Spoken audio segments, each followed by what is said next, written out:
माता महाकाली की, माता महाकाली की। भारतीय जनता पार्टी के district president Shri P Vikram Reddy और यहां के MLA candidate Shri Y Sudarshan Reddy, Shri Mohan Reddy assembly convener, Shri P Mohan Reddy, Shri Narendra Rao district incharge, Shri N Vikunath Nayak और श्री बी श्रीनिवास और मंच पर मौजूद अन्य नेतागण और यहां मैदान में उपस्थित मेरे सभी सम्मानित बहनों एवं भाइयों, सोदरा सोदरी मनुलारा नमस्कारम। ब्रदर्स एंड सिस्टर्स, बहनों एवं भाइयों, मैं हिंदी में बोलूंगा और ये हमारे रेड्डी जी के द्वारा, डिस्ट्रिक्ट प्रेसिडेंट के द्वारा ट्रांसलेट किया जाएगा, क्योंकि मैं जानता हूं सभी लोग हिंदी अच्छी तरह नहीं समझ सकते। क्या मैं ठीक हूं? सही बात है।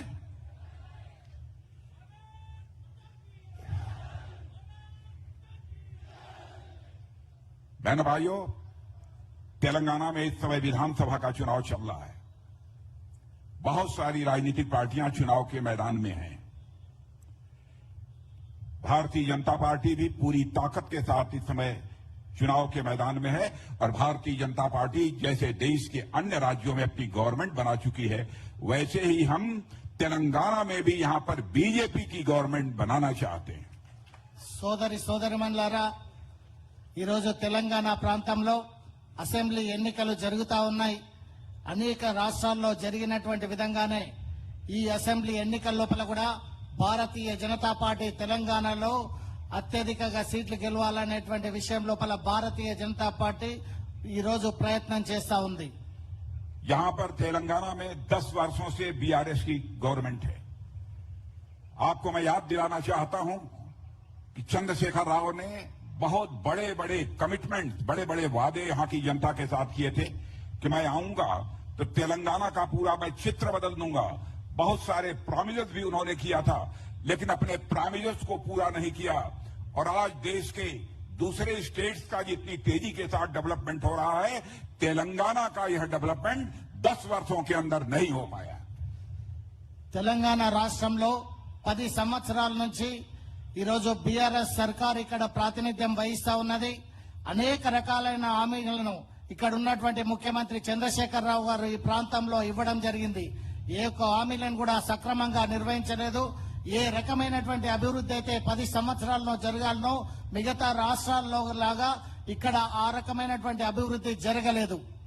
1984 में चुनाव हुआ था। भारतीय जनता पार्टी ने केवल पूरे देश में 2 लोकसभा सीटें जीती थी। एक सीट हम लोगों ने जीती थी गुजरात से और दूसरी सीट जीती थी तेलंगाना से। और मेरे बहनों भाइयों, जंगा रेड्डी जी यहां से लोकसभा के लिए चुनकर गए थे। और मैं आपको बताना चाहता हूं, गुजरात में तो लगातार 27 ईयर से हमारी बीजेपी गवर्नमेंट काम कर रही है और गुजरात का तेजी के साथ डेवलपमेंट हो रहा है। गुजरात स्टेट एक मॉडल स्टेट इस समय बन गया है। मैं यहां के चंद्रशेखर राव जी से पूछना चाहता हूं, क्या कारण है कि गुजरात इतनी तेजी के साथ आगे बढ़ रहा है, लेकिन 10 वर्षों तक यहां के मुख्यमंत्री रहते हुए हमारे तेलंगाना का डेवलपमेंट क्यों नहीं हो पाया? इस सवाल का यहां की जनता जवाब चाहती है। 1984లో భారతీయ జనతా పార్టీ 2 సీట్లే గెలిచినాడు. గుజరాత్ నుంచి 1 సీటు, ఈ యొక్క తెలంగాణ ప్రాంతం నుంచి కూడా 1 సీటు గెలవడం జరిగింది. దాంట్లో ఈ తెలంగాణ ప్రాంతం నుంచి దివంగత నేత జంగారెడ్డి గారు ఈ ప్రాంతం నుంచి ప్రాతినిధ్యం వహించడం జరిగింది. 27 సంవత్సరాల నుంచి భారతీయ జనతా పార్టీ గుజరాత్ లో కూడా అధికారంలో ఉన్నది. ఈ రోజు భారతీయ జనతా పార్టీ గుజరాత్ ను దేశంలోనే ఒక మోడల్ స్టేట్ గా అభివృద్ధి చెందినటువంటి రాష్ట్రంగా ఈ రోజు గుజరాత్ ను నిలబెట్టడం జరిగింది. 10 సంవత్సరాల నుంచి అధికారంలో వచ్చినటువంటి ఈ యొక్క కేసీఆర్ ప్రభుత్వం తెలంగాణ లోపల ఎందుకు అభివృద్ధి చెందలేదనేటువంటి విషయాన్ని ముఖ్యమంత్రి గారిని ప్రశ్నిస్తా ఉన్నాను. चंद्रशेखर राव जी, मैं यह भी कहना चाहता हूं, तेलंगाना राज्य आपने ही नहीं बनाया है। तेलंगाना राज्य के लिए लड़ाई लड़ी है तो भारतीय जनता पार्टी ने लड़ाई लड़ी है। यदि इसकी क्रेडिट, इसका श्रेय यदि किसी को दिया जाना चाहिए तेलंगाना राज्य बनाने का, तो यहां की जनता को दिया जाना चाहिए, न कि किसी लीडर को दिया जाना चाहिए। తెలంగాణ ఉద్యమం లోపల కేవలం కేసీఆర్ యొక్క ప్రాతినిధ్యము ఉద్యమము వారిదే కాదు. ఈ తెలంగాణ కోసం సకల జనులు పోరాడినటువంటి తెలంగాణ ఉద్యమం. ఇక్కడ ఏదైనా తెలంగాణ కోసం క్రెడిట్ కనుక ఇవ్వాలంటే, ఈ రాష్ట్ర సాధనలో ఎవరికైనా క్రెడిట్ ఇవ్వాలంటే అది ఈ ప్రాంతంలో ఉన్నటువంటి తెలంగాణ ప్రజలకే అనేటువంటి విషయాన్ని తెలియజేస్తా ఉన్నాను. अटल जी ने 3 स्टेट्स बनाए थे, झारखंड, छत्तीसगढ़ और उत्तराखंड। मैं पूछना चाहता हूं यहां बीआरएस के लोगों से कि यदि झारखंड, छत्तीसगढ़ और उत्तराखंड स्टेट का डेवलपमेंट इतनी तेजी के साथ हो रहा है, तो 10 वर्षों के अंदर इस तेलंगाना का डेवलपमेंट क्यों नहीं हो पाया, जबकि तेलंगाना में डेवलपमेंट का पोटेंशियल है। तेलंगाना के लोग परिश्रमी हैं, काम करने वाले हैं, इनके अंदर योग्यता है, क्षमता है। అటల్ జీ ఈ దేశ ప్రధానిగా ఉన్నప్పుడు 3 రాష్ట్రాలను ఈ ప్రాంతం లోపల ఏర్పాటు చేయడం జరిగింది. జార్ఖండ్ కావచ్చు, ఉత్తరాఖండ్ కావచ్చు, ఈ రకంగా 3 రాష్ట్రాలు అటల్ జీ నాయకత్వం లోపల ఏర్పాటు చేసి ఆ యొక్క రాష్ట్రాలన్నీ కూడా అత్యంత వేగంగా అభివృద్ధి చెందుతున్నటువంటి పరిస్థితి మనం చూస్తూ ఉన్నాం.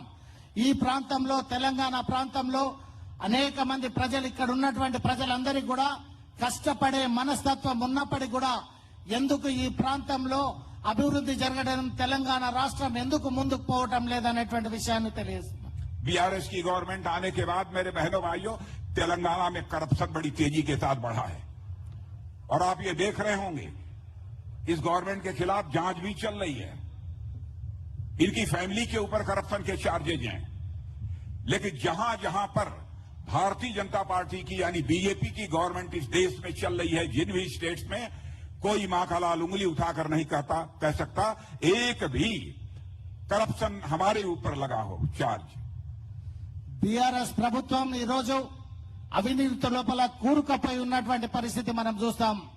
వారి కుటుంబం అంతా కూడా ఈ రోజు అవినీతి కూపంలో ఈ రోజు మునిగిపోయినటువంటి విషయాన్ని మనందరం కూడా గమనిస్తా ఉన్నాం. అదే సమయంలో భారతీయ జనతా పార్టీ అనేక రాష్ట్రాల్లో అధికారంలో ఉంది. ఒక రకంగా భారతీయ జనతా పార్టీకి సంబంధించినటువంటి ఏ రాష్ట్రంలో అన్నా ఏ ఒక్కడు కూడా అవినీతి పరులని వేలెచ్చే చూపేటువంటి దమ్ము ఎవరికైనా ఉందా అని చెప్పి ప్రశ్నిస్తా ఉన్నాం.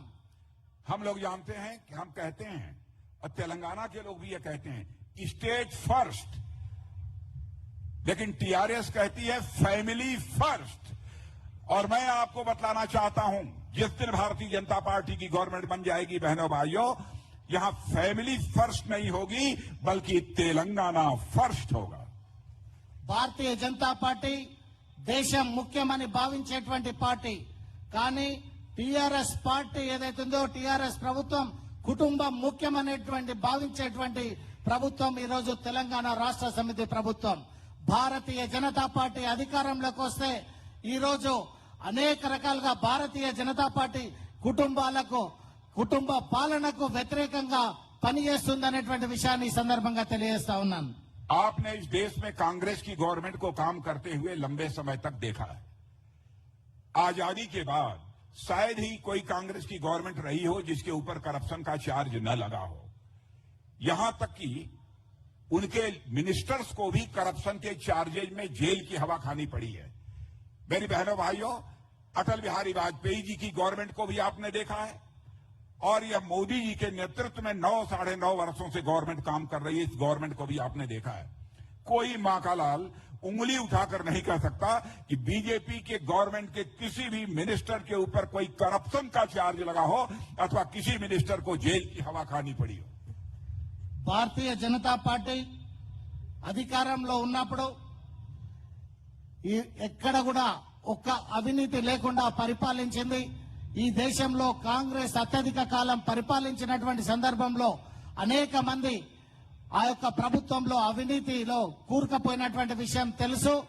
అనేక మంది మంత్రులు కూడా జైళ్లలోకి పోయినటువంటి విషయాన్ని కూడా మనందరం కూడా చూశాం. ఈరోజు భారతీయ జనతా పార్టీ అటల్ బిహారీ నేతృత్వంలో ఆనాడు పనిచేసింది. ఇప్పుడు కూడా 9 సంవత్సరాలు పూర్తయినటువంటి సందర్భంగా ఏ ఒక్క వ్యక్తి కూడా ఏ ఒక్కడు కూడా భారతీయ జనతా పార్టీ మంత్రులు గాని భారతీయ జనతా పార్టీ నాయకుల మీద కనీసం అవినీతికి సంబంధించి కన్నెత్తి కూడా వేలెత్తి చూపలేడు ఏ ఒక్కడు అనేటువంటి విషయాన్ని ఈ సందర్భంగా తెలియజేస్తా ఉన్నాం. इन्होंने ये कहा था कि हर परिवार को हम एक रोजगार देंगे यानी एम्प्लॉयमेंट देंगे। मैं आपसे पूछना चाहता हूं कितनी फैमिलीज को कितने नौजवानों को इन्होंने रोजगार दिया है? यहां पर तो एग्जामिनेशन होते हैं, परीक्षा होती है, पेपर लीक हो जाता है। बहनों भाइयों, जिस दिन यहां पर हमारी बीजेपी की गवर्नमेंट बन जाएगी, देखते हैं किसने मां का दूध पिया है जो पेपर लीक करने की हिम्मत कर पाता है। కుటుంబానికి ఒక ఉద్యోగం ఇస్తానని ప్రగల్భాలు చెప్పినటువంటి ఈ యొక్క టీఆర్ఎస్ ప్రభుత్వం ఈ రోజు కనీసం పరీక్షలు రాసేటువంటి విషయం లోపల ఏ ఒక్క పరీక్ష కూడా లీకేజ్ కాకుండా ఉండలేదు. ఈ రోజు భారతీయ జనతా పార్టీ అధికారంలోకి వచ్చిన తర్వాత ఏ ఒక్కడు తల్లి పాలు దాగినటువంటి వ్యక్తి ఎవరు కూడా భారతీయ జనతా పార్టీ ప్రభుత్వంలో పేపర్ లీకేజ్ చేసేటువంటి దమ్ము కూడా ఏ ఒక్కడు చేయలేడు అనేటువంటి విషయాన్ని ఈ సందర్భంగా తెలియదు. इन्होंने वादा किया था कि हर दलित परिवार को 3 एकड़ हम लैंड देंगे। मैं आप लोगों से पूछना चाहता हूं कितनी फैमिलीज को इन्होंने 3 एकड़ लैंड दिया है? यह भी कहा था कि दलित परिवारों के नौजवानों को हम 10 लाख रुपए का लोन देंगे बिजनेस करने के लिए। मैं आपसे पूछना चाहता हूं किसी को 10 लाख रुपए का लोन मिला है कि नहीं मिला है? या पीछे के लोग बतलाइए लोन मिला है कि नहीं मिला है? इधर के लोग बतलाइए लोन मिला है कि नहीं मिला है? इन्होंने कहा था हम पूरा कर्ज माफ करेंगे। मैं आपसे पूछना चाहता हूं सभी का कर्ज माफ हो गया कि नहीं हो गया? जो भी वादे किए थे एक भी अपने वादों को पूरा नहीं किया। దళితులకు 3 ఎకరాల భూమి ఇస్తానని చెప్పేసి ఏ ఒక్క దళితుడికి కూడా 3 ఎకరాల భూమి ఇచ్చినటువంటి పరిస్థితి లేదు. ఈరోజు దళితులకు లోన్ ఇస్తామని చెప్పి 10 లక్షల రూపాయలు దళిత బంధు పేరుతోటి ఈ ప్రాంతంలో ఇస్తా అని చెప్పి ఇక్కడ ఎవరికైనా దళిత బంధు వచ్చిందా అని చెప్పి ఈ సందర్భంగా ప్రశ్నిస్తా ఉన్నాం. అదేవిధంగా రుణమాఫీ వ్యవసాయదారులకు రుణమాఫీ చేస్తానని చెప్పేసి ఈ రోజు రుణమాఫీ కూడా సక్రమంగా చేయనటువంటి ఈ యొక్క అబద్దాల ప్రభుత్వము ఈ రోజు ఈ ప్రాంతం లోపల ఉన్నది అనే విషయాన్ని వారు తెలియజేశారు. मेरे बहनों भाइयों, जो बीआरएस सरकार का एक भी काम करप्शन फ्री नहीं है। हर काम में पैसा, हर काम में भ्रष्टाचार। और मैं आपको यकीन दिलाना चाहता हूं जिस दिन भारतीय जनता पार्टी की यहां पर सरकार बन जाएगी बीजेपी की, जो भी करप्शन के मामले में इंडल्ज होगा, बहनों भाइयों, हम उसको उठाकर जेल की हवा खिलाएंगे। वो अपने ఇస్తామనేటువంటి విషయాన్ని తెలియజేయడం జరుగుతుంది. और करप्शन को यदि हम दूर करना चाहते हैं, करप्शन को मिनिमाइज करना चाहते हैं, कम करना चाहते हैं, तो करप्शन भाषण देकर मिनिमाइज नहीं किया जा सकता। करप्शन को यदि कम करना है तो सिस्टम में बदलाव लाना पड़ेगा, व्यवस्था में परिवर्तन करना पड़ेगा। जैसे हम लोगों ने किया है, हमारे प्रधानमंत्री मोदी जी ने किया है। मैं आपको बतलाना चाहता हूं, हम लोग 100 पैसा यदि दिल्ली से भेजते हैं तो आज 100 का 100 पैसा लोगों के పంపిస్తే 100కు 100 చక్కగా వాళ్ళ అకౌంట్లకు వస్తున్నటువంటి ప్రభుత్వం ఈ రోజు నరేంద్ర మోడీ గారి ప్రభుత్వం. हम 6,000 रुपी हर किसान फैमिली को वहां से भेजते हैं। 6,000 का 6,000 रुपया उस किसान के, उस फार्मर के अकाउंट में पहुंचता है डीबीटी के माध्यम से, डायरेक्ट बेनिफिट ट्रांसफर सिस्टम के माध्यम से। यह काम मोदी गवर्नमेंट ही कर सकती है और कोई दूसरी गवर्नमेंट नहीं कर सकती। కేంద్రం నుంచి 6,000 రూపాయలు కిసాన్ సమ్మాన్ అనేది ఈ రోజు రైతులకు పంపిస్తే చక్కగా వారి అకౌంట్ లోకి డైరెక్ట్ ట్రాన్స్ఫర్ ఏదైతుందో ఈ రోజు రైతుల అకౌంట్ లోకి వస్తున్నటువంటి విషయాన్ని తెలియజేస్తా ఉన్నాను. ఈ రోజు ఆ రకమైనటువంటి పారదర్శకమైనటువంటి ప్రభుత్వాన్ని కేవలం నరేంద్ర మోడీ గారు మాత్రమే నిర్వహించగలుగుతారు. मेरे बहनों भाइयों, तेलंगाना स्टेट हमारे प्राइम मिनिस्टर के दिल के बहुत ही नजदीक है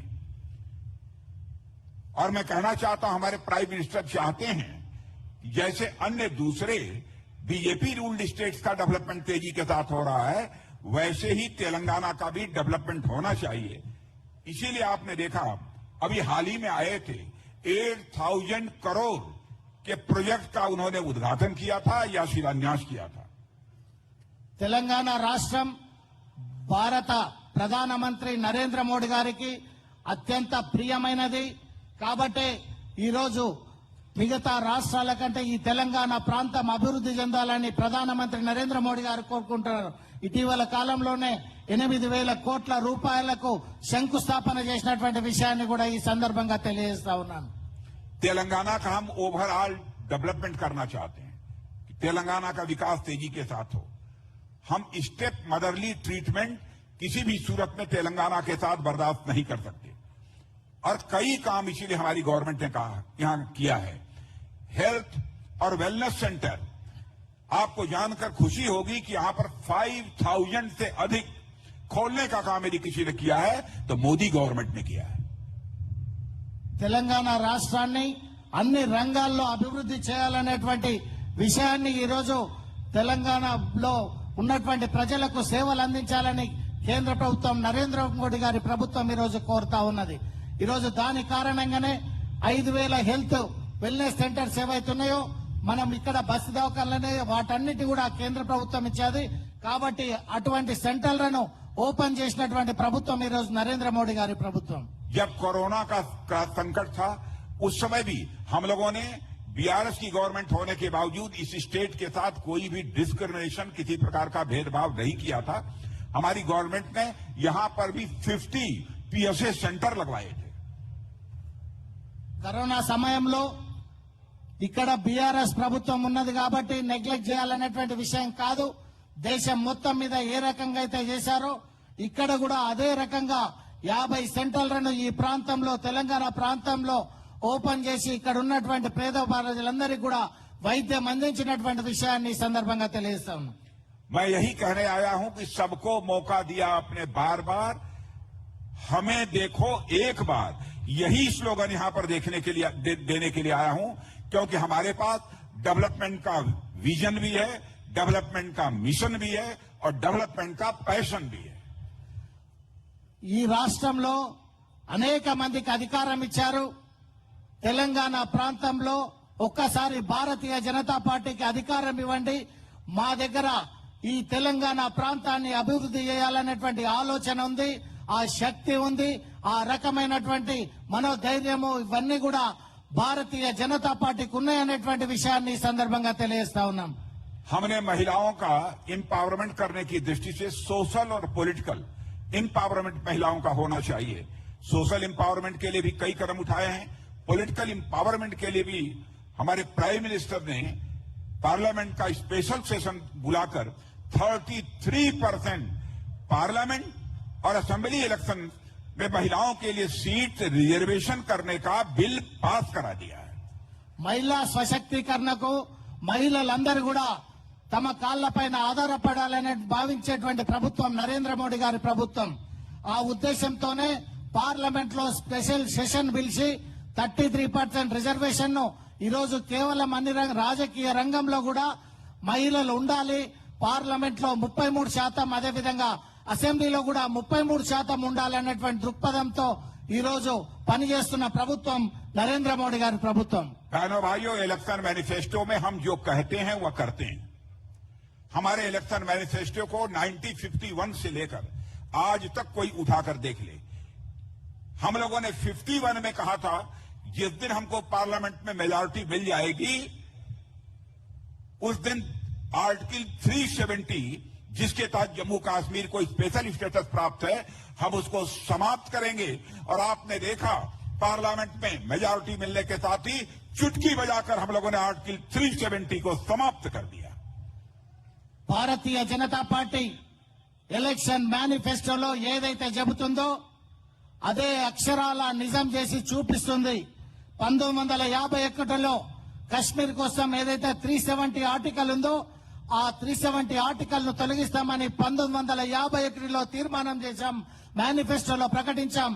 మేము అధికారంలో పార్లమెంట్ లో మెజార్టీ వచ్చిన తర్వాత వెంటనే 370 ఆర్టికల్ ను రద్దు చేశామని ఈ సందర్భంగా తెలియజేస్తా ఉన్నాం. हम लोगों ने कहा था 1980 में हम आएंगे, अयोध्या की धरती पर भव्य राम का मंदिर बनकर रहेगा और आपने देखा कि हमको पार्लियामेंट में बहुमत मिला और उसके बाद अयोध्या की धरती पर भव्य राम का मंदिर बनकर तैयार हो गया. मैं आप सबको भी आमंत्रित कर रहा हूं कि 22 जनवरी के बाद चलिए और अयोध्या की धरती पर रामलला का दर्शन कीजिए। 1950లో ఈ దేశ ధర్మం కోసం అయోధ్య లోపల రామ మందిర నిర్మాణం చేస్తామని మేనిఫెస్టోలో ప్రకటించాం. అదే విధంగా పార్లమెంట్ లో మెజార్టీ వచ్చిన తర్వాత భవ్యమైన రామ మందిరాన్ని ఈ రోజు అయోధ్య లోపల నిర్మాణం చేస్తా ఉన్నాం. మీరందరూ కూడా అయోధ్యకు రావాలని మనస్ఫూర్తిగా మీ అందరినీ కూడా ఆహ్వానిస్తా ఉన్నాం. हम लोगों ने कहा था कि हम आएंगे, 3 तलाक की प्रथा को समाप्त करेंगे। आपने देखा कि संसद में बहुमत मिलने के साथ ही हम लोगों ने 3 तलाक की प्रथा को समाप्त कर दिया। मेरे बहनों भाइयों, 3 తలాక్ విషయం లోపల ముస్లిం సోదరీమణులకు సంబంధించి త్రిబుల్ తలాక్ విషయం లోపల ప్రామిస్ చేశాం. అధికారంలోకి వచ్చిన తర్వాత త్రిబుల్ తలాక్ ను వెంటనే వెత్తి ఆ యొక్క ముస్లిం సోదరీమణులందరికీ కూడా న్యాయం చేయడం జరిగిందని చెప్పి ఈ సందర్భంగా తెలియజేస్తా ఉన్నాం. चाहे कांग्रेस पार्टी हो, चाहे टीआरएस हो, सब कहते हैं कि गरीबी हम समाप्त करेंगे। लेकिन बहनों भाइयों, लंबे समय तक 55 इयर्स तक कांग्रेस ने शासन किया है और 10 वर्षों से यहां पर टीआरएस शासन कर रही है। ये गरीबी को समाप्त नहीं कर पाए। अभी नीति आयोग ने कहा है कि मोदी जी के प्राइम मिनिस्टर बनने के बाद 13.5 करोड़ लोग पॉवर्टी लाइन से ऊपर आ चुके हैं। కాంగ్రెస్ పార్టీ టిఆర్ఎస్ పార్టీ కేవలం హామీలు మాత్రమే, గరీబీ హటావో, పేదరికాన్ని నిర్మూలిస్తాం అని కేవలం మాటలు మాత్రమే చెప్తాయి. కానీ భారతీయ జనతా పార్టీ ప్రభుత్వం ఈరోజు నీతి ఆయోగ్ చెప్తున్నటువంటి దాని ప్రకారం 13,50,00,000 మంది ఈ రోజు దారిద్ర్య రేఖకు దిగువన ఉన్నటువంటి వ్యక్తులందరూ కూడా బయటకు రావడం జరిగింది అనేటువంటి విషయాన్ని ఈ సందర్భంగా తెలియజేస్తా ఉన్నాం. Extreme poverty, international monetary fund ने कहा है कि 1340 करोड़ लोग एक्सट्रीम पॉवर्टी से बाहर हो चुके हैं। 30 కోట్ల మంది అత్యంత దారిద్ర్య రేఖ నుండి బయటకు వచ్చినటువంటి విషయాన్ని ఇంటర్నేషనల్ మానిటరీ ఫండ్ ఏదైతుందో దాని లెక్కల ప్రకారం ఈ రోజు అంత ఈ యొక్క 30 కోట్ల మంది దాని నుంచి బయటకు రావడం జరిగింది. और मेरे बहने भाइयों, सारी दुनिया में भारत का स्टेचर बढ़ा है, भारत का कद बढ़ा है। पहले इंटरनेशनल फोरम पर भारत कुछ बोलता था तो दुनिया हमारी बातों को सीरियसली नहीं लेती थी, लेकिन आज इंटरनेशनल फोरम पर भारत कुछ बोलता है तो दुनिया कान खोलकर सुनती है कि भारत बोल क्या रहा है। అంతర్జాతీయంగా భారతదేశం ఏదైతే చెబుతుందో ప్రపంచ దేశాలు ఈ రోజు వాటన్నిటిని కూడా శ్రద్ధగా వింటుందనేటువంటి విషయాన్ని తెలియజేస్తున్నాం. గతంలో ఎప్పుడు కూడా ఈ రకంగా జరగకపోయేది. ఈ రోజు నరేంద్ర మోడీ గారి ప్రభుత్వం వచ్చిన తర్వాత ప్రపంచ దేశాలన్నీ కూడా భారత్ వైపు చూస్తున్నాయి. భారత్ ఏది చెప్తే అది అన్ని కూడా ఆచరిస్తున్నటువంటి విషయాన్ని ఈ సందర్భంగా తెలియజేస్తా ఉన్నాం. भारत अब कमजोर भारत नहीं रहा है, भारत ताकतवर भारत बन गया है, मजबूत भारत बन गया है। और हम लोगों ने कह दिया है, हम किसी को छेड़ेंगे नहीं, लेकिन हमको कोई छेड़ेगा तो हम उसको छोड़ेंगे नहीं। గతంలో ఉన్నట్టు భారత్ బలహీనమైనటువంటి భారత్ కాదు, ఈరోజు శక్తివంతమైనటువంటి భారత్. మేము ఎవరి దగ్గరికి జోలికి కూడా పోము. మా దగ్గరికి మా జోలికి ఎవరు వచ్చినా విడిచిపెట్టే ప్రశ్నే లేదనేటువంటి విషయాన్ని తెలియజేస్తా ఉన్నాం. और हम लोगों ने यह भी तय किया है कि हमारी यहां गवर्नमेंट बनेगी तो हम 17 सितंबर को प्रतिवर्ष हैदराबाद लिबरेशन डे मनाएंगे।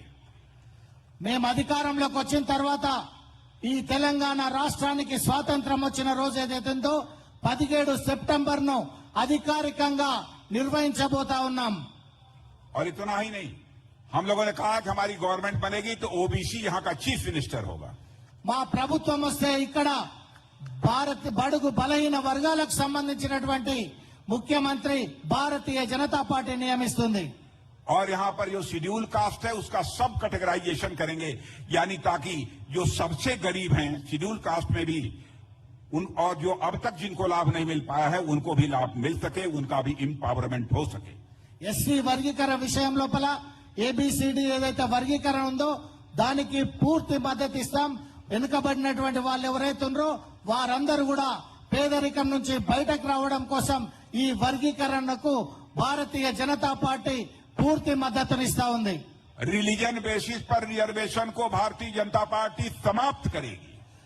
మత ప్రాతిపదికనటువంటి రిజర్వేషన్లను ఎట్టి పరిస్థితిలో ఎంకరేజ్ చేసేది లేదు. వాటన్నిటిని కూడా రూపుమాపుతామని చెప్పి తెలియజేస్తా ఉన్నాం. पेट्रोल डीजल तेलंगाना में काफी कॉस्टली मिल रहा है, महंगा मिल रहा है. मैं आपको बताता हूं, हमारी गवर्नमेंट बनेगी तो हम वैट को कम करेंगे और पेट्रोल डीजल को सस्ता करेंगे. పెట్రోల్ డీజిల్ ధరలను తెలంగాణ ప్రభుత్వం వచ్చిన తర్వాత ఈ తెలంగాణ ప్రభుత్వం ఏదైతే వ్యాట్ వేస్తా ఉందో దాన్ని తగ్గించి డీజిల్ పెట్రోల్ ధరలను ఈ ప్రాంతంలో తగ్గిస్తామని చెప్పి తెలియజేస్తా ఉన్నాం. और अभी तक हमारी गवर्नमेंट यूरिया फर्टिलाइजर पर 18,000 पर एकड़ यह बराबर सब्सिडी देती रही है. इसके अलावा भी हम लोगों ने कहा है 2,500 यह इनपुट असिस्टेंस जो छोटे स्मॉल और मार्जिनल जो फार्मर्स हैं उनको हम प्रोवाइड करेंगे. రైతుల కోసం యూరియాకు 18,000 రూపాయలను ఇప్పటికే ఇస్తున్నటువంటి విషయాన్ని తెలియజేస్తాం. అదేవిధంగా ఇన్పుట్ సబ్సిడీ ఏదైతే 2,500 ఉందో దాన్ని రైతులకు ఇచ్చేటువంటి పరిస్థితి ఈ రోజు భారతీయ జనతా పార్టీ తీసుకున్నాం. टर्मरिक बोर्ड बनाने का वादा किया है मेरे बहने भाइयों. टर्मरिक बोर्ड हम लोग बनाकर रहेंगे. నిజామాబాద్ లోపల ఏ వాగ్దానం అయితే భారతీయ జనతా పార్టీ ఇచ్చిందో దాని ప్రకారం పసుపు బోర్డును నిజామాబాద్ లో ఏర్పాటు చేయబోతా ఉన్నాం. जो उज्ज्वला बेनिफिशियरीज हैं यानी जिनको की गैस मिलती है एलपीजी, उनको हम 4 gas cylinder free of cost प्रति वर्ष एनुअली प्रोवाइड करेंगे. ఉజ్వల పథకం కింద లబ్ధి పొందినటువంటి లబ్ధిదారులకందరికీ కూడా 400 రూపాయలకే భారతీయ జనతా పార్టీ తెలంగాణలో అధికారంలో వచ్చిన తర్వాత 400 రూపాయలకే వారికి చెల్లిస్తాం. వారికి ఈ యొక్క సిలిండర్ ను సప్లై చేయడం జరుగుతుంది. गरीब परिवारों की बेटियां जो पैदा होती हैं, पैदा होंगी, उसी समय हम कुछ अमाउंट फिक्स डिपॉजिट कर देंगे ताकि वह 21 ईयर की हो जाए तो उसके पास एटलीस्ट 2 लाख रुपया हो. పేద ప్రజలందరికీ కూడా ఆ యొక్క ఆడపిల్లలు పుట్టినటువంటి వ్యక్తులందరికీ కూడా జన్మించిన తర్వాత వారి పేరు మీద డిపాజిట్ చేసి వారు పెళ్లిడికి వచ్చే వరకు తక్కువలో తక్కువ వారికి 2 లక్షలకు పైగా ఆదాయం వచ్చేటువంటి విధంగా వారిని సశక్తులను చేసేందుకోసం ఈ తెలంగాణ ప్రభుత్వం వస్తే నిర్ణయం తీసుకుంటా ఉంది. सारी गर्ल स्टूडेंट्स को हम फ्री लैपटॉप देंगे जो कि अंडर ग्रेजुएट डिग्री या प्रोफेशनल कॉलेज कोर्सेज में प्रवेश ले रही हैं. విద్యార్థుల కోసం అందరికి కూడా డిగ్రీ ఇంటర్మీడియట్ చదివినటువంటి విద్యార్థులకు ప్రొఫెషనల్ విద్యార్థులకు ల్యాప్టాప్ ను ఉచితంగా ఇవ్వడం జరుగుతుంది. और इतना ही नहीं, free of cost annual health checkup होगा, सभी का होगा. और Free- विशेष रूप से इकोनॉमिकली जो वीकर सेक्शन है उनका तो होगा ही होगा. ఫ్రీగా ఈ రాష్ట్రంలో ఉన్నటువంటి ప్రజలందరికీ కూడా ఫ్రీ హెల్త్ చెకప్ ఉంటుంది. పేద ప్రజలకు అది ఏ రకంగా తప్పకుండా వారికి అనివార్యంగా అందుతుంది. మిగతా అందరికి కూడా హెల్త్ చెకప్ ఉంటుంది. और बहनों भाइयों, हमारी गवर्नमेंट बनेगी तो हम लोगों ने कहा था पहले भी हम यूनिफॉर्म सिविल कोड लागू करेंगे. गवर्नमेंट बनने के बाद हम तेलंगाना में भी यूनिफॉर्म सिविल कोड लागू करेंगे. భారతీయ జనతా పార్టీ ప్రభుత్వం దేశం మొత్తం మీద కూడా యూనిఫామ్ సివిల్ కోడ్ తెస్తామని చెప్పాం. ఈ తెలంగాణ లోపల కూడా తప్పకుండా యూనిఫామ్ సివిల్ కోడ్ ను అమలు చేసి తీరుతాం. और हमारी गवर्नमेंट बनने के बाद राम मंदिर की तथा काशी की हम जितने भी हमारे सीनियर सिटीजन्स हैं उनको हम फ्री ऑफ कास्ट यात्रा कराएंगे. తెలంగాణలో అధికారంలోకి వచ్చిన తర్వాత ఈ ప్రాంతంలో ఉన్నటువంటి సీనియర్ సిటిజన్స్ అందరికి కూడా అయోధ్య, కాశీ ఏవైతే పవిత్ర క్షేత్రాలు ఉన్నాయో వాటికి ఉచితంగా ఇక్కడి నుంచి ఈ ప్రభుత్వం పంపించేటువంటి ఏర్పాటు చేస్తుంది. बहनों भाइयों, हमारी गवर्नमेंट की ताकत देखिए कितनी हमारी गवर्नमेंट अब इस समय सेंटर की मजबूत हो गई है. क्या आपने देखा होगा रूस और यूक्रेन के बीच लड़ाई चल रही है. पिछले 1 साल से अधिक का समय हो गया रूस और यूक्रेन के बीच लड़ाई चल रही है.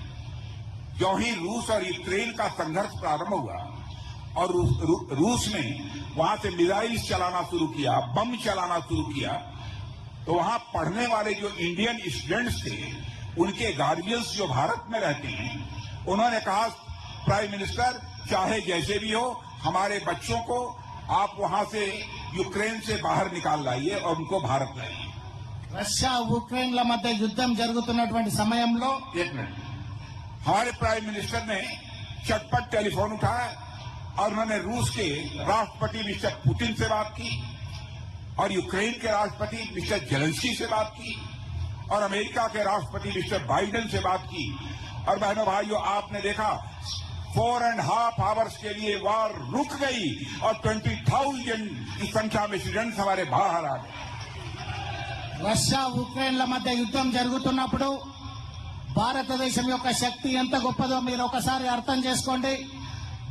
యుద్ధం జరుగుతున్న సమయంలో ఈ ప్రాంతంలో ఉన్నటువంటి తల్లిదండ్రులందరూ కూడా ప్రైమ్ మినిస్టర్ ను ఈ ప్రభుత్వాన్ని మా పిల్లలను తీసుకోమని రిక్వెస్ట్ చేసినప్పుడు అక్కడ ఉన్నటువంటి ప్రధాని రష్యా ప్రధాని పుతిన్ గారితో, అమెరికా ప్రధాని బైడెన్ తో, అదేవిధంగా ఉక్రెయిన్ ప్రధాని గారితో మాట్లాడి యుద్ధాన్ని 4.5 గంటల సేపు ఆపి మన యొక్క విద్యార్థులను క్షేమంగా ఇడికి తీసుకొచ్చినటువంటి ప్రభుత్వం ఈ భారత ప్రభుత్వం అని చెప్పి సందర్భంగా తెలియజేస్తాం. और बहनों भाइयों, हमारी गवर्नमेंट बनेगी, हम आतंकवाद के खिलाफ संघर्ष कर रहे हैं। टीआरएस और एमआईएम दोनों आतंकवाद को मजहबी नजरिए से देख रहे हैं, जबकि आतंकवाद एक बहुत बड़ी चुनौती है, यह बहुत खतरनाक खेल है। मैं समझता हूं कि सभी को सावधान रहने की जरूरत है। हम इस आतंकवाद का भी यहां से सफाया करेंगे। ఉగ్రవాదులకు వ్యతిరేకంగా భారతీయ జనతా పార్టీ ప్రభుత్వం నిరంతరమైనటువంటి పోరాటం చేస్తా ఉంది. ఈ ప్రాంతంలో ఉన్నటువంటి ప్రభుత్వం వాటిని ప్రేరేపించే విధంగా ప్రవర్తిస్తా ఉంది. కానీ భారతీయ జనతా పార్టీ ప్రభుత్వం, కేంద్ర ప్రభుత్వం సహించే ప్రశ్నకి లేదు. ఉగ్రవాదులకు వ్యతిరేకంగా నిరంతర పోరాటం, వాటిని నిర్మూలించేంత వరకు భారతీయ జనతా పార్టీ ప్రభుత్వం పోరాడుతుంది. हमारा भारत तेजी के साथ आगे बढ़ रहा है। भारत तेजी के साथ मोदी जी के नेतृत्व में आगे बढ़ रहा है। जिस समय 2014 में हमारी गवर्नमेंट बनेगी, उस समय हमारा भारत अर्थव्यवस्था, इकोनॉमी के मामले में दुनिया के देशों में 11th पोजीशन पर था। लेकिन आज मोदी जी की गवर्नमेंट के 8 साल काम करने के बाद भारत जंप लेकर 11th पोजीशन से आज 5th पोजीशन पर आ गया है। భారతదేశం ఎంత వేగంగా అభివృద్ధి చెందుతుందంటే 2014 భారతదేశం లోపల నరేంద్ర మోడీ గారి ప్రభుత్వం అధికారంలోకి వచ్చిన తర్వాత ఆనాడు ఉన్నటువంటి ఆర్థిక వ్యవస్థ ప్రపంచ దేశాల లోపల 11వ ర్యాంకులో 11వ నంబర్లో ఉన్నటువంటి భారతదేశాన్ని ఈ రోజు 9 సంవత్సరాల పరిపాలన తర్వాత నరేంద్ర మోడీ గారి ప్రభుత్వం 5వ నంబర్ కు తీసుకొచ్చినటువంటి విషయాన్ని ఈ సందర్భంగా తెలియజేస్తా ఉన్నా. और मैं आपको बतलाना चाहता हूं कि मैंने बड़े बड़े इकोनॉमिस्ट और मॉर्गन स्टैनले जैसी फाइनेंशियल फर्म ने भी कहा है कि भारत जितनी तेजी के साथ आगे बढ़ रहा है, 2027 आते आते भारत दुनिया की टॉप 3 कंट्रीज में आकर खड़ा हो जाएगा। అనేక మంది ఆర్థికవేత్తలు చెబుతున్నటువంటి విషయం, భారతదేశం కనుక ఈ రకంగానే ముందుకెళ్తే 2027 లోపల ప్రపంచ దేశాల్లో ఒక శక్తివంతమైనటువంటి ఆర్థిక వ్యవస్థ ఏర్పడుతుందని చెప్పి అనేక మంది నిపుణులు తెలియజేస్తా ఉన్నారు. और सुन लेना मेरे बहनों भाइयों, भारतीय जनता पार्टी की सरकार यदि ऐसे ही चलती रही, 2047 आते आते भारत हमारा दुनिया का टॉप मोस्ट कंट्री बनकर खड़ा हो जाएगा। ఇదే విధంగా భారతీయ జనతా పార్టీ ప్రభుత్వం, అవినీతి లేనటువంటి ప్రభుత్వం ఈ రోజు కేంద్రంలో కనుక 2047 వరకు కొనసాగితే ప్రపంచ దేశాల్లోనే ఒక నంబర్ 1 స్థానంగా భారతదేశం ఉండబోతా ఉంది. बहनों भाइयों, आज मैं यहां पर आया हूं वाई सुदर्शन रेड्डी के लिए वोट मांगने आया। आपने देखा कि वाई सुदर्शन रेड्डी का कद छोटा है,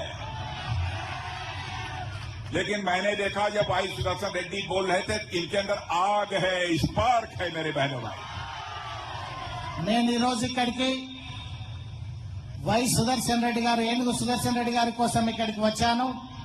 వారు చూస్తున్నప్పుడు తాను హైట్ లో చిన్నగా ఉన్నప్పటికీ కూడా వారి లోపల ఉన్నటువంటి అగ్ని ఆవేశం ఏదైతే ఉందో దాన్ని నేను స్పష్టంగా గమనిస్తా ఉన్నాను. और Y Sudarshan Reddy MLA MP न रहने के बावजूद बराबर पब्लिक की सर्विस में लगे रहते हैं, जनता की सेवा करते रहते हैं। इससे बड़ा दूसरा और कोई चरित्र नहीं हो सकता। వై సుదర్శన్ రెడ్డి గారు ఎమ్మెల్యే గెలిచిన తర్వాత ఈ ప్రాంతంలో ప్రజల సేవ కోసం తప్ప వేరే ఇంకొకటి ఏమీ లేదు. తప్పకుండా ప్రజా సేవలోనే నిమగ్నుడై ఉంటాడని చెప్పి సందర్భంగా తెలియజేస్తాను. आपका एमएलए बनने के बाद भी यह लगातार एक सेवक के रूप में ही आपकी सेवा करते रहेंगे, ऐसा मेरा पक्का विश्वास है। ఎమ్మెల్యే అయిన తర్వాత కూడా ఇంతకు ముందు ఏ రకంగా అయితే సేవలు అందించాడో అదే రకమైనటువంటి ప్రజా సేవలో ఎమ్మెల్యే అయిన తర్వాత కూడా ఒక సేవకుడిగా మీ అందరికి కూడా సేవలు అందిస్తాడు. इनके अंदर वह स्पार्क हमने देखा है, किसी डिमांड को पूरा कराने के लिए ये किसी हद तक संघर्ष कर सकते हैं। ఆయన అనుకున్నది సాధించడం కోసం ఎంత దూరమైనా వెళ్లడం కోసం సుదర్శన్ రెడ్డి గారు ముందుకు ఆ రకమైనటువంటి జ్వాల అతని లోపల ఉంది అనేటువంటి విషయాన్ని తెలియజేస్తా ఉన్నాను. इसलिए मैं आप लोगों से अपील करने आया हूं, सुदर्शन रेड्डी को कमल का फूल ये बटन दबाकर भारी मतों से दिए दिलाकर आप विधानसभा में भेजिए। అందుకే మీ అందరినీ కోరుతా ఉన్నాను, వై సుదర్శన్ రెడ్డి గారి యొక్క గుర్తు కమలం పువ్వు మీద ఓటేసి భారీ మెజార్టీతో వారిని గెలిపించాలని మిమ్మల్ని కోరుతా ఉన్నాను. मेरे बहनों भाइयों, लक्ष्मी जी घर में आती है तो कार में बैठकर नहीं आती। लक्ष्मी जी घर में आती है तो हाथ हिलाते हुए नहीं आती। लक्ष्मी जी घर में आती है तो कमल के फूल पर बैठकर आती है। లక్ష్మీదేవి ఇంట్లోకి వస్తున్నప్పుడు కారులో రాలు, లేకపోతే బహిరంగంగా రాలు, వస్తున్నప్పుడు కమలం పుష్పం నుంచి వస్తుంది అనేటువంటి విషయాన్ని సందర్భంగా